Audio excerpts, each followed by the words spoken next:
guys don't do magic mushrooms, do you? Usually go out into the woods and I do it more as a spiritual quest. Great spiritual quest, Wolfie. You'll actually see like sounds potentially, like You can see sounds. yeah, sometimes. Can you hear smells? I'm freaking out, man. Magic mushrooms are not legal in any state in the country, but that may soon change. A new California initiative calls for the decriminalization of psychedelic shrooms. And my next guest is leading the charge, saying magic mushrooms will help people bridge the political divide. He's Kevin Saunders, who's also running for mayor of Marina, California. He joins me now. Okay, so Kevin, next year marijuana is going to be legal in California, and you want to put magic mushrooms into that mix. Do you think that's a smart idea?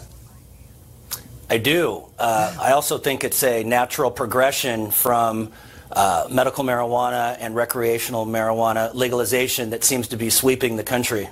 So you think going from weed, which is, you know, say what you want about it, you're not really going to hallucinate, to adding mushrooms into the mix, and you're going to have people seeing smells and hearing colors, as you heard in that last package, and just running around. You think that's wise?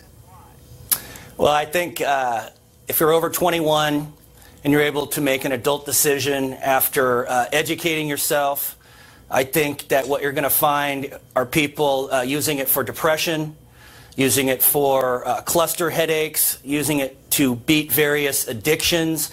We have studies now coming out from Johns Hopkins, UCLA, University of Alabama, Birmingham, Imperial College of London that have essentially told the story that a lot of us have known for a long time, that taking things like psilocybin can dissolve ego and allow a person to see outside of the box. And I think... Well, listen, I think seeing outside of the box is a good thing, and certainly people's egos in Hollywood need to be dissolved. And I get that it's a spiritual experience, and I'm empathetic with that. But to then legalize it or decriminalize it throughout the entire state when California's already got so much on its plate, I just think that it's going to cause a lot of problems, if you know what I mean, just in general day-to-day life, on the road, in the stores, at the mall.